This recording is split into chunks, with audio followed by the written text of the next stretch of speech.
FOMO बाहर से नहीं आता, फोमो अंदर की अनसर्टेनिटी से आता है। अगर आप अपने प्रोसेस पर भरोसा करते हैं तो मार्केट का शोर कम सुनाई देता है, लेकिन अगर भरोसा शेकी है तो हर कैंडल एक इनविटेशन बन जाती है। सेल्फ ट्रस्ट ये नहीं है कि मुझे पता है मार्केट क्या करेगी, कोई नहीं जानता। सेल्फ ट्रस्ट का मतलब है मुझे पता है कि मैं कैसे रिस्पॉन्ड करूंगा, चाहे मार्केट कुछ भी करे। ज़्यादातर ट्रेडर्स इसी क्लैरिटी के बिना ट्रेड करते हैं, और जब क्लैरिटी नहीं होती तो दिमाग एक्सटर्नल क्यूज पकड़ लेता है। तेजी, गिरावट, दूसरों की राय, ट्विटर, टेलीग्राम, यूट्यूब, और यहीं से फोमो एम्पलीफाई होता है। डेनीस शुल कहते हैं emotions are information. If you feel anxious, something inside you is not aligned. FOMO एक सिग्नल है, ये बता रहा है या तो आपका एज क्लियर नहीं है, या आपकी एक्सपेक्टेशंस रियलिस्टिक नहीं है, या आपका रिस्क टॉलरेंस झूठा है। लेकिन हम सिग्नल सुनने के बजाय उससे भागने लगते हैं, ट्रेड ले लेते हैं।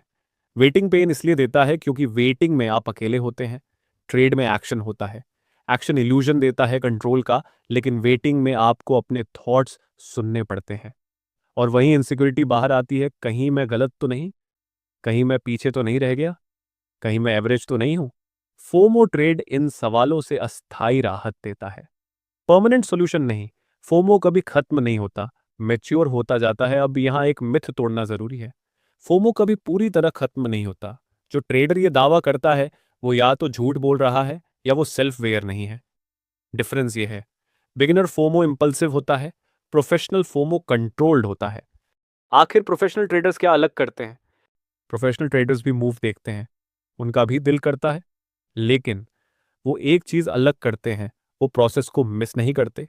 अगर सेटअप नहीं है वो शांत रहते हैं, अगर सेटअप है वो बिना अर्जेंसी एग्जीक्यूट करते हैं। उनके लिए सबसे बड़ा डर ये नहीं होता कि ट्रेड मिस हो गया, उनका डर होता है मैंने कहीं अपनी रूल तो नहीं तोड़ी। पॉल ट्यूडर जोन्स कहते हैं, I don't care about missing trades, I care about missing discipline. ये सोच ओवरनाइट नहीं आती, ये सैकड़ों मिस्ड ट्रेड्स, सैकड़ों इमोशनल मिस्टेक्स और बहुत ऑनेस्ट सेल्फ रिफ्लेक्शन से आती है। फोमो को एनिमी नहीं, डेटा बनाइए। फोमो उठे तो उसे दबाने की कोशिश मत करिए, बस ऑब्जर्व करिए, किस समय उठता है, किस तरह के मूव पर, किस इमोशनल स्टेट में। आपको खुद के बारे में मार्केट से ज्यादा सिखाएगा। फोमो कोई कमजोरी नहीं है, ये अवेयरनेस की मांग है। जो ट्रेडर इसे समझ लेता है वो मार्केट से नहीं लड़ता, बल्कि वो खुद को कैलिब्रेट करता है।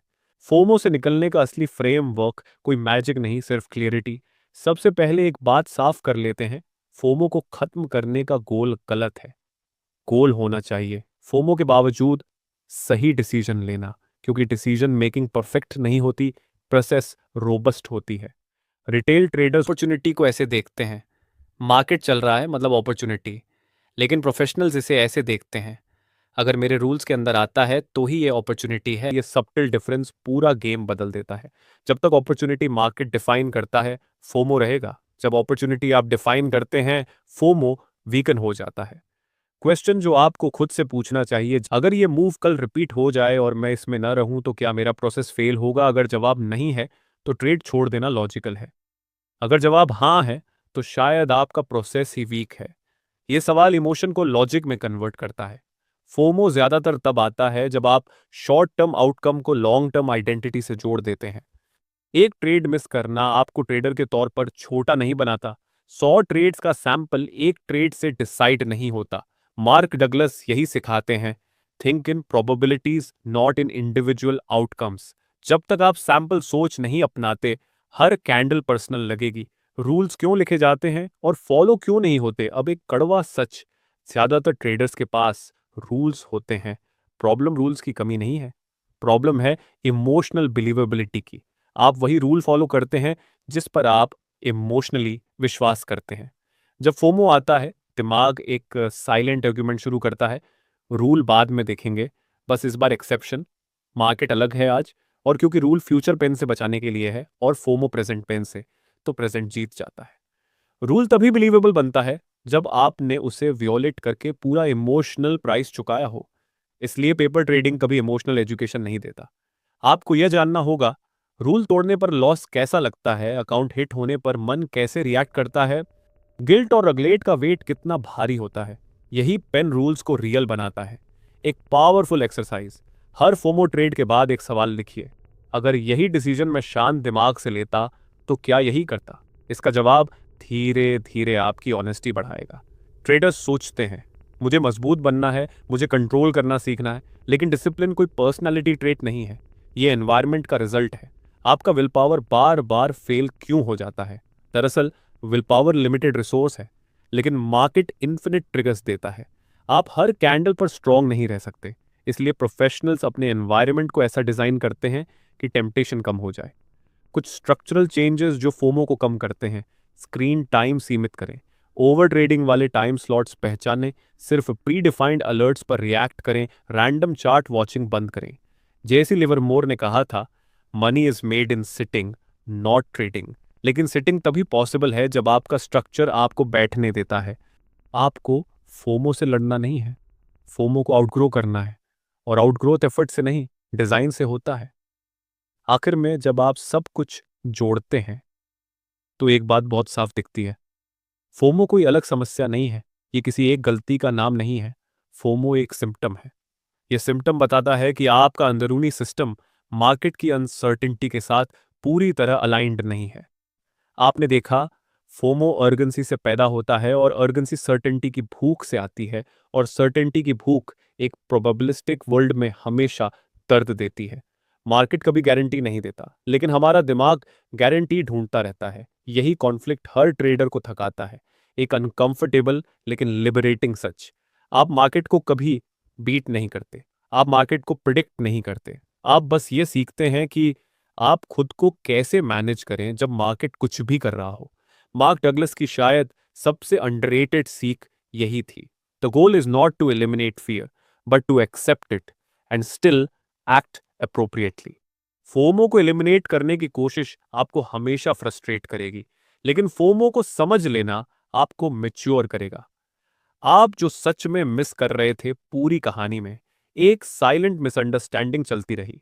आप ये सोचते रहे कि आप ट्रेड्स मिस कर रहे हैं, लेकिन सच ये है, आप ट्रेड्स नहीं, आप खुद पर भरोसा मिस कर रहे थे। मार्केट रोज अवसर देता है, लेकिन सेल्फ ट्रस्ट धीरे बनता है, और जब सेल्फ ट्रस्ट नहीं होता तो हर मूव इंपॉर्टेंट लगता है। प्रोफेशनल माइंडसेट की एक सच्ची पहचान: प्रोफेशनल ट्रेडर वह नहीं है जो हर मूव पकड़ लेता है। प्रोफेशनल ट्रेडर वह है जो शांति से यह कह सके, यह मेरा ट्रेड नहीं है, और फिर भी उसे कोई रिग्रेट न हो।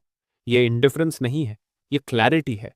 आपका एज कोई इंडिकेटर नहीं है, कोई सेटअप नहीं है, कोई सीक्रेट स्ट्रैटेजी नहीं है। आपका एज है आपका इमोशनल न्यूट्रलिटी। जब आप न्यूट्रल होते हैं, फोमो कमजोर हो जाता है, फियर डिसीजन नहीं लेता, ग्रीड हावी नहीं होती, डिसिप्लिन एफर्ट नहीं लगता, और ट्रेडिंग बोरिंग लगने लगती है। यही सक्सेस का संकेत है। सबसे जरूरी बात, अगर कभी आपको लगे कि आप पीछे रह गए हैं, कि सब पैसा बना रहे हैं, कि मार्केट आपको छोड़कर भाग रहा है, तो एक पल रुकिए और यह याद रखिए, मार्केट कहीं नहीं जा रहा, लेकिन एक इंपल्सिव डिसीजन आपको महीनों पीछे ले जा सकता है। ट्रेड मिस करना न्यूट्रल है, खराब ट्रेड लेना नेगेटिव है। इस फर्क को समझ लेना ट्रेडिंग का टर्निंग पॉइंट होता है। ये कोई एंड नहीं है, ये सिर्फ एक रियलाइजेशन है, और रियल वर्क अब शुरू होता है। हर दिन, हर सेशन, हर अर्ज के साथ, जहां आप खुद से पूछते हैं, क्या मैं अब भी रिएक्ट कर रहा हूं या रिस्पॉन्सिबली रिस्पॉन्ड कर रहा हूं? अगर आप इस सवाल का ईमानदारी से जवाब दे पाते हैं, तो समझ लीजिए आप फोमो से आगे निकल चुके हैं। तो ये थी फोमो यानी फियर ऑफ मिसिंग आउट पर एक छोटी सी चर्चा।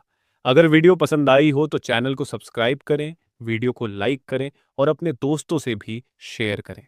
मिलते हैं अगले वीडियो में किसी और टॉपिक के साथ। आप अपनी राय कमेंट में जरूर लिखें। धन्यवाद।